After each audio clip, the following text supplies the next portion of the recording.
આજે આપણે અહીં આવ્યા છીએ સાતેત પોલીસ સ્ટેશન અને સાતેત પોલીસ સ્ટેશનમાં વિસ્તારમાં ગઈકાલે પુરવઠા વિભાગના અધિકારી કીર્તિકુમાર પરમાર સાહેબે અને એમના બાતમીની જે મળી હતી તે પ્રમાણે તેમણે એક ગાડી પકડી હતી.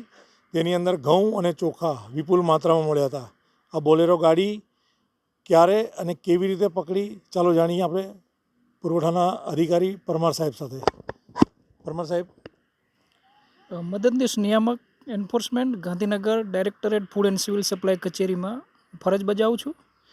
અમને ખાનગી રાહે બાતમી મળી હતી કે ભાડજથી સાણંદ જવાના રોડ પર બોલેરો પિકઅપ ગાડી પસાર થવાની છે, જેમાં સરકારી અનાજનો જથ્થો અનાજ માફિયાઓ કાળા બજારમાં વેચવા માટે જવાના છે. આથી અમે બાતમીદારો સાથે મળીને ત્યાં વોચ ગોઠવી હતી.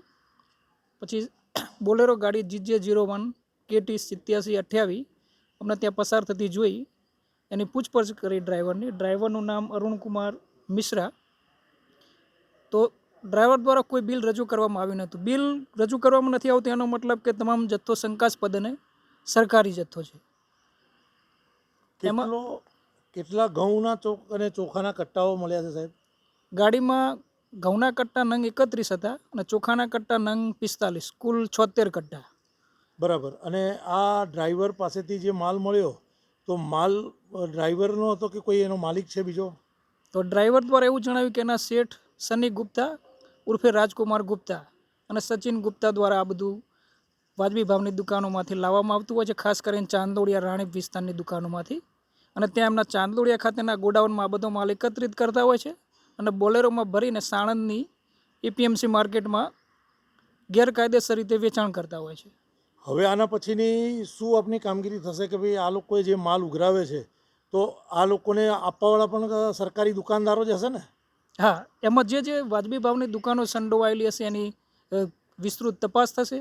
એમની સામે પણ કાનૂની કાર્યવાહી કરવામાં આવશે. બોલેરો ગાડીના ડ્રાઈવર અને એમના શેઠ જે બે ઇસમો હતા એમની વિરુદ્ધ અમે પોલીસ ફરિયાદ નોંધાવી છે. અત્યારે પરમાર સાહેબને એમની ટીમે સાતેત પોલીસ સ્ટેશનમાં સન્ની ગુપ્તા અને તેમના ડ્રાઈવર અરુણ મિશ્રા વિરુદ્ધ અહીંયા ગુનો દાખલ કરાવ્યો છે અને વધુ તપાસ અર્થે અમને ગાંધીનગર કોર્ટમાં ઉપસ્થિત કરશે.